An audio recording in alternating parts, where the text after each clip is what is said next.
Rajkot Jetpur highway પર કોંગ્રેસે ultimatum આપ્યું છે। હાઈવેને લઈ કોંગ્રેસે અલ્ટિમેટમ આપ્યું। કોંગ્રેસે નેશનલ હાઈવે ઓથોરિટી પર બેદરકારીના ગંભીર આરોપ લગાવ્યા છે।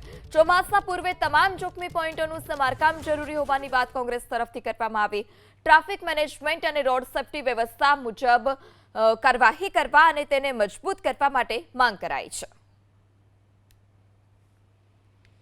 ગયા વર્ષે અમે કોંગ્રેસના વિપક્ષ તરીકે મોટું આંદોલન જન આંદોલન કર્યું હતું અને વાહન ચાલકોને મહદઅંશે અમે ઉપયોગી બન્યા હતા।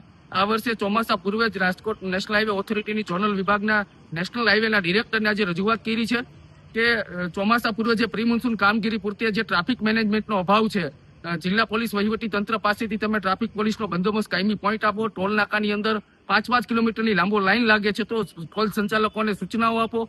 જ્યાં સર્વિસ રોડ ઉપર ખાડા ખબચડા અથવા તો નબળો પાણી ભરાય તેવા આઈડેન્ટિફાઈડ સ્થાનો પર પીસીસી અથવા આરસીસીનું રોડનું કામ કરો। આવા તમામ પ્રકારની બાબતોને ઝીણવટપૂર્વક આજે નેશનલ હાઈવે ઓથોરિટીના ડિરેક્ટરને રજૂઆત કરવાના છે। તો રાજકોટ જેતપુર હાઈવેને લઈ કોંગ્રેસનું નિવેદન।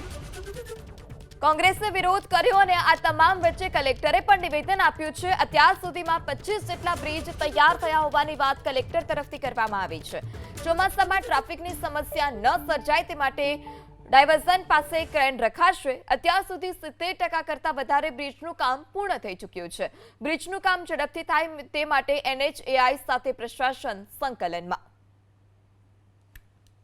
નેશનલ હાઈવેના બીજા પણ જ્યારે પણ પ્રોજેક્ટ રિવ્યૂ કરીએ છીએ ત્યારે પ્રોજેક્ટ ડાયરેક્ટર શ્રી સાથે અને આપણા ટ્રાફિકના કંટ્રોલ માટે સાથે પ્રી મોન્સૂનની કામગીરી માટે જણાવવામાં આવ્યું છે કે રોડ રસ્તાઓ જે છે આમાં જે પણ પ્રી મોન્સૂનની તૈયારીના ભાગરૂપે નાનું મોટું રિપેર કરવાનું હોય, આજુબાજુમાં જે ડ્રેન હોય ત્યાં પાણીનો નિકાસ સરળથી થઈ જાય આને માટે, અને સાથે ટ્રાફિકની અડચણ ના રહે આને માટે ટ્રાફિકના આપણા કોન્સ્ટેબલ્સ કર્મચારી અને નેશનલ હાઈવેના માર્શલ્સ પણ રાખવામાં આવ્યા છે।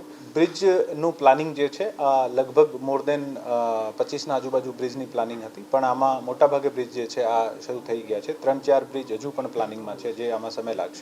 સાથે મોર દેન 70% વર્ક જે છે આ લાસ્ટ મેં આપને બ્રીફ કર્યા હતા પૂરા થઈ ગયા છે, અને પ્રયત્ન આ કરીએ છીએ કે આ મોન્સૂન પહેલાં જેટલા ક્રિટિકલ વસ્તુઓ જે છે આને કરીએ। ફ્યુચરમાં પણ કોરાટ ચોક પર જે આપણે ટ્રાફિકના ઇસ્યુઝ ચાલે છે આને માટે અત્યારે કોન્સ્ટન્ટલી આમાં વધારાની એક્સ્ટ્રા સર્વિસ લેન ઉમેરીને કેવી રીતે ટ્રાફિક કન્જેશન ઓછું કરી શકાય આને માટે પણ પ્લાનિંગ અને ઘણી બધી ચર્ચાઓ ચાલી રહી છે।